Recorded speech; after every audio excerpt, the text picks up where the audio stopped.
I've spent decades working with patients over 70, and I've noticed something remarkable. The difference between those who stay active, healthy, and independent well into their 80s and 90s versus those who struggle often comes down to one simple thing. It's not expensive supplements, it's not joining a fancy gym, and it's definitely not some miracle diet. It's what they do in the 30 minutes right after they eat. Yes, you heard that right. Those crucial 30 minutes after your meals could be the key to staying fit, mobile, and energetic after 70. And today, I'm going to share with you exactly what you need to do during this golden window to transform your health. Before we dive in, I want to hear from you. What's your biggest challenge when it comes to staying fit after 70? Is it lack of energy, joint pain, difficulty moving around, or something else entirely? Drop your answer in the comments below, because your experience matters and I read every single comment. Now let me tell you why this post-meal period is so incredibly important, especially for you. When you eat, your body goes through a fascinating process. Your blood sugar rises, your digestive system kicks into high gear, and your body makes crucial decisions about what to do with all that energy you just consumed. For younger people, their bodies handle this process pretty efficiently. But after 70, things change. Your metabolism slows down, your insulin sensitivity decreases, and your body becomes less efficient at processing nutrients. This is exactly why what you do after eating becomes absolutely critical. Here's what most people get wrong. They finish their meal and immediately sit down on the couch, maybe turn on the television or take a nap. And I understand why. After eating, you feel full, maybe a little tired, and sitting down seems like the natural thing to do. But this is actually one of the worst things you can do for your health after 70. When you sit immediately after eating, your blood sugar spikes higher and stays elevated longer. This leads to increased fat storage, especially around your midsection, raises your risk of type 2 diabetes, increases inflammation throughout your body, and makes you feel more sluggish and tired overall. So what should you do instead? The answer is beautifully simple. You need to move. But before you start worrying that I'm going to tell you to run a marathon or do intense exercise, let me be crystal clear. I'm talking about gentle, pleasant movement that almost anyone can do, regardless of their current fitness level. The kind of movement that makes you feel better, not exhausted. Let me share with you the specific protocol I recommend to all my patients over 70. Within 5 to 10 minutes after finishing your meal, I want you to stand up and start moving. This could be a gentle walk around your home, a slow stroll outside if the weather permits, light housework like washing dishes or tidying up, or even just standing and doing simple movements in place. The key is to keep moving for at least 10 to 15 minutes. Ideally, 20 to 30 minutes if you can manage it comfortably. Now, you might be wondering why this works so well. The science behind this is absolutely fascinating.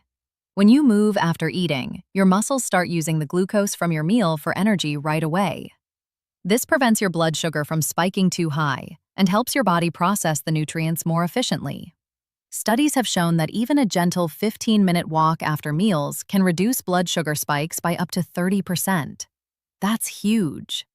For someone over 70, this single habit can be the difference between developing diabetes or staying healthy, maintaining your independence or becoming dependent on others, and feeling energetic or constantly tired. But the benefits go far beyond blood sugar control. When you move after eating, you're also improving your digestion. Many people over 70 struggle with digestive issues like bloating, constipation, and indigestion.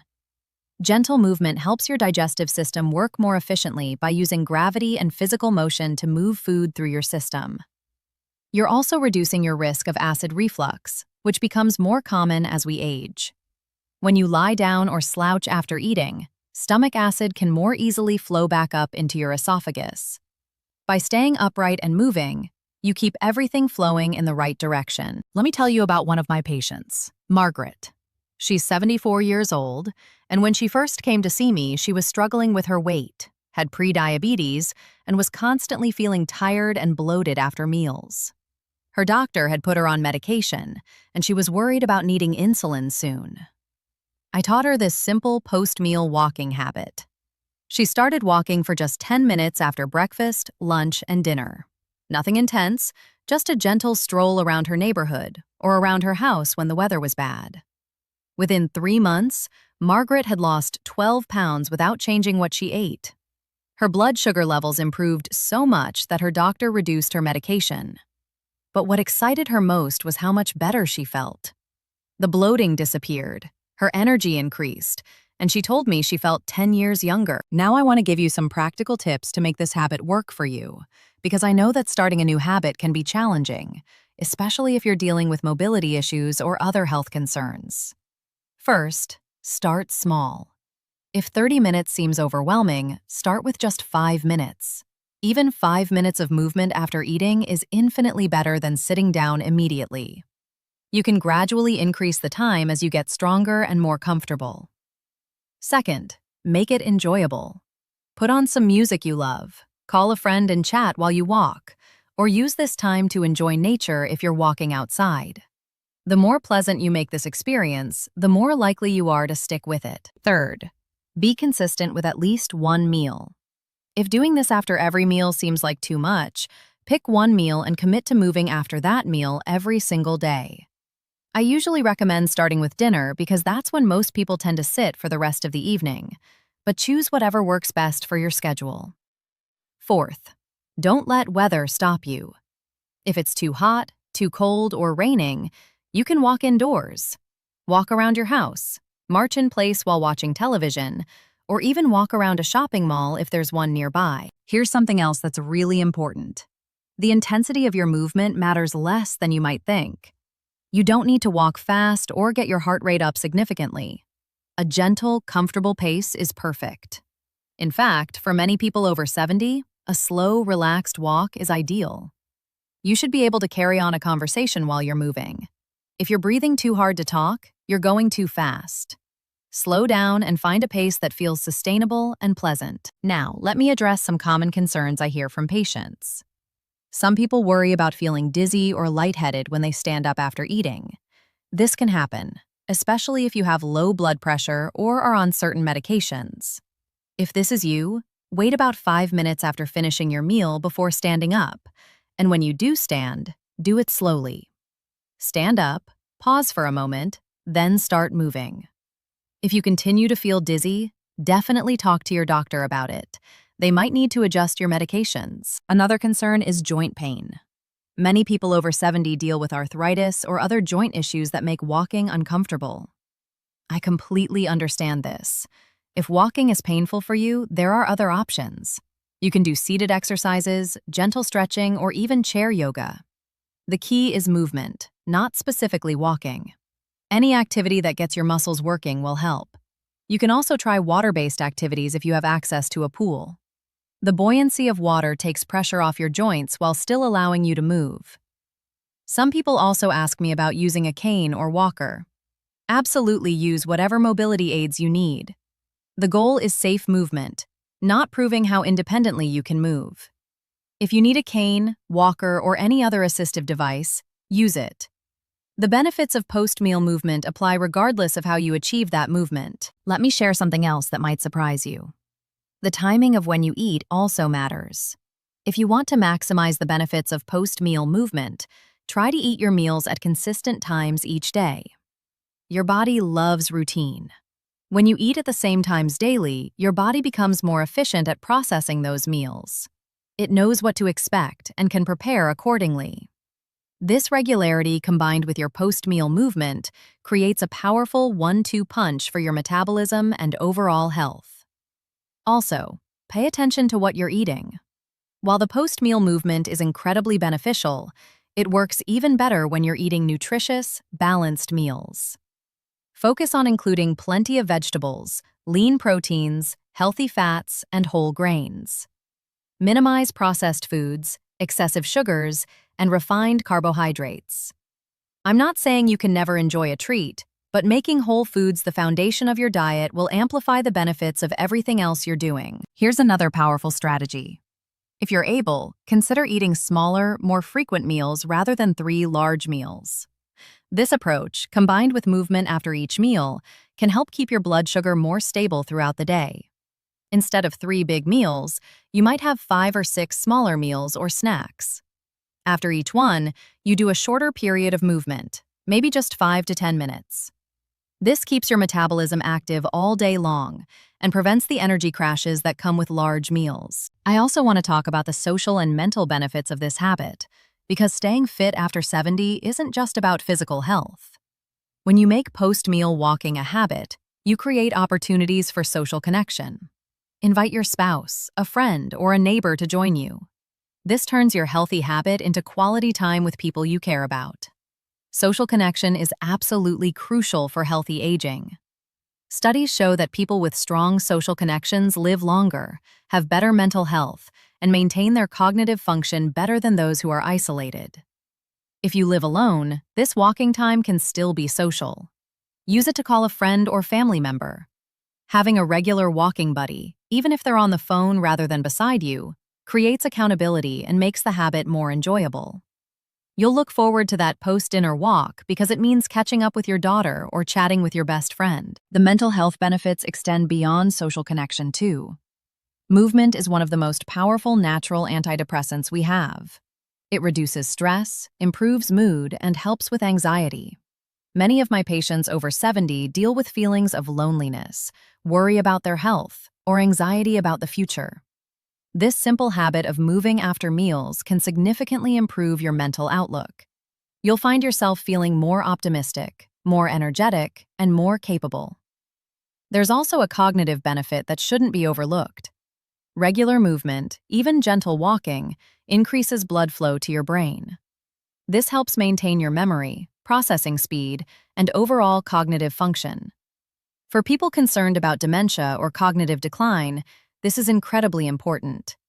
You're not just protecting your body when you walk after meals. You're protecting your mind, too. Let me give you a step-by-step plan to implement this starting today. After your next meal, set a timer for 5 minutes. When the timer goes off, stand up and move for 10 minutes. It doesn't matter how you move, just move. Tomorrow, do the same thing after the same meal.